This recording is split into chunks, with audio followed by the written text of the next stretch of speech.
भारत के प्रधानमंत्री ने उज्बेकिस्तान में हो रही एससीओ समिट में हिस्सा लिया है। कई भारतीय ये जानते हैं कि पीएम मोदी ने इसमें हिस्सा लिया है, लेकिन ये है क्या, इसकी जानकारी बहुत कम लोगों को है। तो चलिए जानते हैं आखिर है क्या एससीओ समिट और कब हुई थी इसकी शुरुआत। एससीओ का फुल फॉर्म है शंघाई कोऑपरेशन ऑर्गेनाइजेशन। इस संगठन की शुरुआत साल 1996 में हुई थी और तब ये शंघाई 5 के नाम से जाना जाता था। उस वक्त इसके सदस्य थे चीन, रूस, कजाकिस्तान, किर्गिस्तान और तजाकिस्तान। एससीओ का मकसद नस्लीय और धार्मिक चरमपंथ का सामना करना था। इसी के साथ बिजनेस और निवेश को बढ़ावा देना भी इसका मोटिव था। साल 2001 में इस संगठन को एससीओ नाम दिया गया।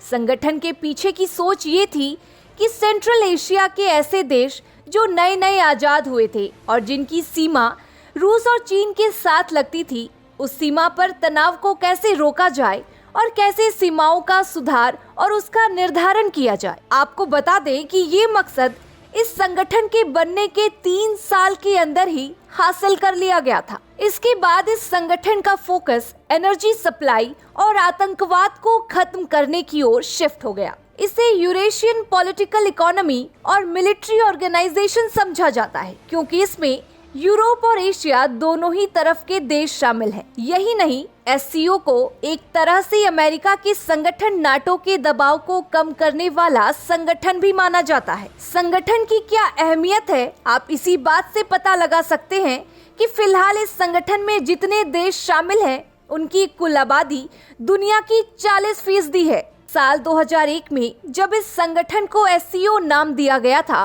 तभी उज्बेकिस्तान को भी इसका सदस्य बना लिया गया था।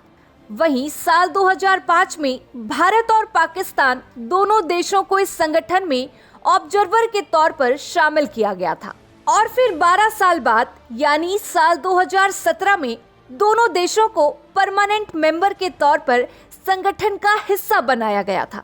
भारत और पाकिस्तान के जुड़ते ही ये संगठन दुनिया के सबसे बड़े संगठनों में से एक बन गया था। शुरुआत से लेकर अब तक एससीओ समिट हर साल होता आ रहा है। ये चौथा मौका है जब भारत परमानेंट मेंबर के तौर पर इस समिट में हिस्सा ले रहा है। बता दें कि इस संगठन में 8 सदस्य हैं: चीन, रूस, Kazakhstan, Kyrgyzstan, Tajikistan, Uzbekistan, Bharat और पाकिस्तान। इसके अलावा इस संगठन में 4 ऑब्जर्वर देश हैं: अफगानिस्तान, बेलारूस, मंगोलिया और ईरान। हालांकि ईरान को मेंबर बनाने की प्रक्रिया 2021 में ही शुरू कर दी गई है। इनके अलावा फिलहाल एससीओ समिट में 6 डायलॉग पार्टनर्स भी हैं: श्रीलंका, तुर्की, कंबोडिया, अजरबैजान, नेपाल और अर्मानिया। इस समिट की जो टॉप काउंसिल होती है, उसमें मेंबर देशों के राष्ट्रपति शामिल होते हैं। वहीं इस संगठन का हेडक्वार्टर चीन के बीजिंग में स्थित है।